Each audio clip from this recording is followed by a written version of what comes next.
E aí você que odeia anatomia, me chamo Leonardo Alves e você está no Anatomia do Léo. Hoje vamos ter uma aula super simples, correlacionando com a nossa última aula. Vamos falar um pouco sobre os músculos que estão no quadril, músculos mais superficiais, mais profundos, anteriores, posteriores. Vamos entender por que eles são flexores, extensores, rotadores internos, rotadores externos. Tudo isso numa aula 3D, onde a gente vai poder entender e conectar os pontos de origem, inserção e ação. Esse é o nosso vídeo, fique à vontade para colocar suas dúvidas no comentário. Não se esqueça de deixar seu like, comentar aqui embaixo e se inscrever no nosso canal. Então hoje a gente vai entender a origem e a inserção dos músculos da articulação do quadril. Veja que de início a gente tem até músculos que vão agir e a gente vai ver na aula de joelho, porque existem músculos que são biarticulares, que é o caso dos músculos isquiotibiais, do músculo tensor da fáscia lata, que fica nessa região lateral que a gente vai conhecer logo mais, e do músculo reto femoral, do sartório e do músculo grácil, que também vai ser comentado lá na aula de joelho. Então, começando pela região anterior e mais superior, veja que temos saindo da coluna lombar o músculo psoas maior. Então ele sai dessa região mais lateral do corpo vertebral das vértebras de T12, L1, L2, L3, L4 e com a vértebra de L5 lá na região do seu processo transverso, indo até a região do trocânter menor do fêmur.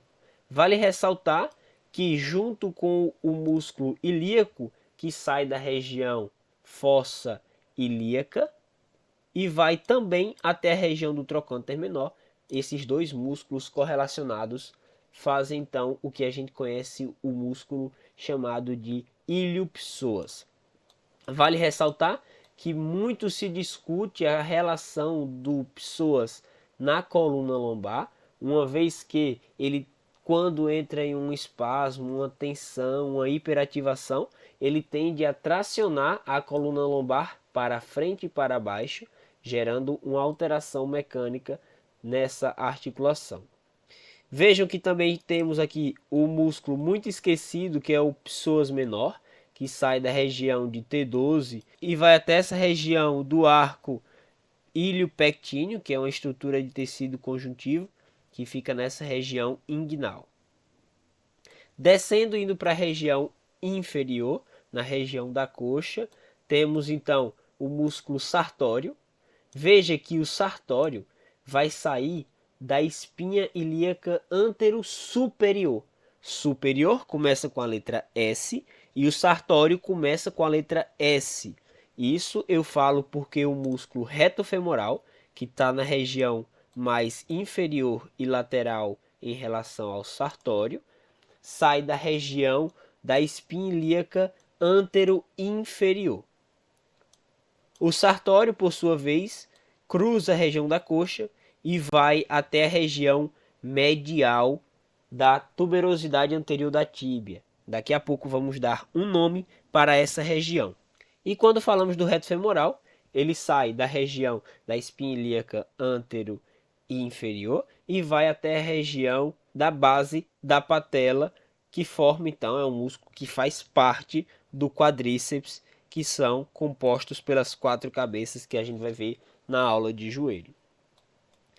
Vindo para uma região medial, são diversos músculos que temos aqui e vamos começar pelo grácil. O grácil é um músculo adutor, temos um conjunto aqui de alguns músculos que são adutores, dentre eles o músculo grácil, que sai da região do pubis, do tubérculo púbico e vai até a região também medial à tuberosidade anterior da tíbia, que daqui a pouco vamos dar um nome para essa região com um nome de um animal envolvido. Ao lado do grácil, também é um músculo adutor, temos o adutor longo, que sai também da região do tubérculo púbico e vai para a linha áspera do fêmur. Mais lateral, possuímos o pectíneo, que sai da região mais lateral do pubis, indo se dirigir até a linha pectínea do fêmur. Lembrando que aqui estão situados os músculos mais superficiais e aqui os músculos mais profundos. Temos o músculo adutor breve, que é um músculo muito esquecido quando a gente vai estudar anatomia, até por ser um músculo muito profundo. Ele sai dessa região mais lateral do pubis e vai até a região da linha áspera do fêmur. Outro músculo adutor é o adutor mínimo, que sai logo ao lado do músculo adutor breve e vai até a região da linha áspera. Já que conhecemos os músculos da região anterior e da região medial, vale a pena ressaltar que os músculos que estão na região anterior, que são eles o ilíaco, o psoas maior, o sartório, o reto femoral, esses são os músculos flexores do quadril, ou seja, eles fazem a flexão do quadril. Quando falamos dos músculos da região medial, temos então o pectíneo, o adutor longo, o grácil, o adutor breve, o adutor mínimo, realizando então os movimentos de adução, que seria o movimento de fechar a perna. Então, indo para a região posterior, se na frente, na região anterior, possuímos os músculos flexores, aqui a gente possui os músculos extensores. O principal deles é o músculo glúteo máximo. Vejam que o glúteo máximo sai de uma região mais inferior da crista ilíaca, sai da espinha ilíaca postero-superior e tem um contato com o sacro e um pouco de contato com o cóccix, indo até a região do trocânter maior. Olha que interessante, a gente vai agora falar do tensor da fáscia lata. É um músculo que sai dessa região mais anterior da crista ilíaca, espinha ilíaca antero-superior, e tem uma porção dele que faz conexão miofacial, ou seja, é um contato músculo com músculo do músculo glúteo máximo. Então tem um segmento aqui do glúteo máximo dando continuidade então para o músculo tensor da fáscia lata, que tem grande porção de tecido conjuntivo. Veja que não é muito um músculo realmente muscular, ele tem uma porção tendinosa muito grande, que vai até a região mais lateral da tuberosidade anterior da tíbia. Desse lado aqui ainda temos o músculo glúteo médio, que eu também selecionei ele desse lado. É um músculo estabilizador fundamental para a marcha, para saltos, para atividades do dia a dia, como subir e descer degraus. Ele estabiliza de uma forma muito forte, ele é um músculo capaz de ter uma sustentação de ativação muito forte, onde ele sai da região da face glútea, toda essa região face glútea, e vai até o trocânter maior do fêmur. Se a gente tem o máximo, o médio, é óbvio que a gente vai ter o glúteo mínimo, que sai dessa região mais inferior e anterior da face glútea, indo também para o trocânter maior.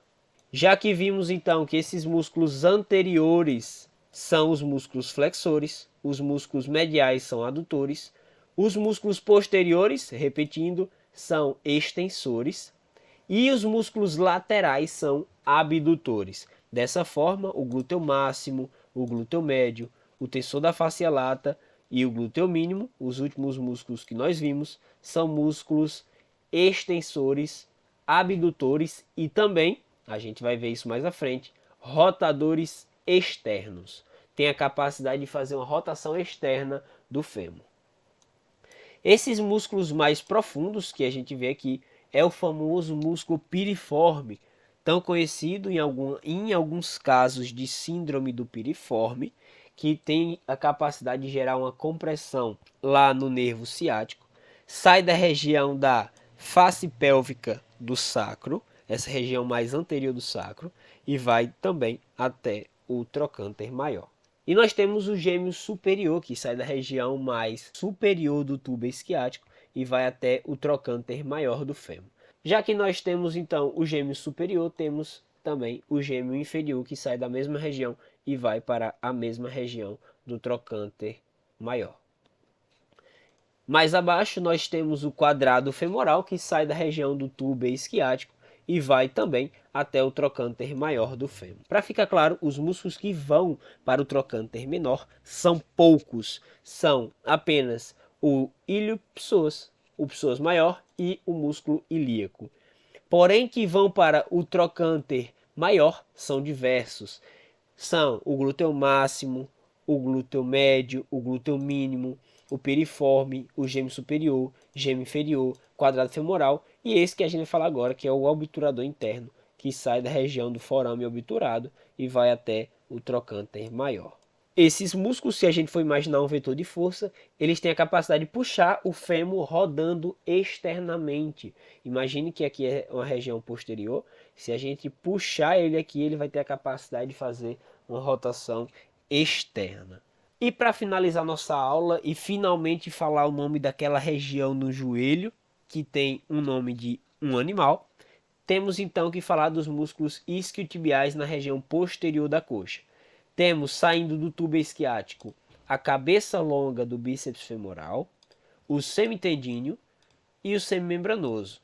Vale ressaltar que o semitendinoso ele é mais superficial e o semimembranoso ele é mais profundo. Para ficar fácil, imagine um tendão e uma membrana de uma célula qualquer. Imagine que é mais superficial e mais palpável um tendão do que você palpar a membrana de uma célula. Então, o semitendinoso ele é mais superficial e o semimembranoso ele é mais profundo. Tá, Léo, mas você falou que aqui existe o músculo bíceps femoral, cabeça longa, e cadê a cabeça curta? A cabeça curta a gente vai deixar para falar na próxima aula, que é a aula de joelho, porque esse músculo ele colabora apenas no joelho. Uma vez que o bíceps femoral tem a capacidade de agir no quadril, porque ele passa da região da pelve pelo fêmur e vai ultrapassar também a região do joelho.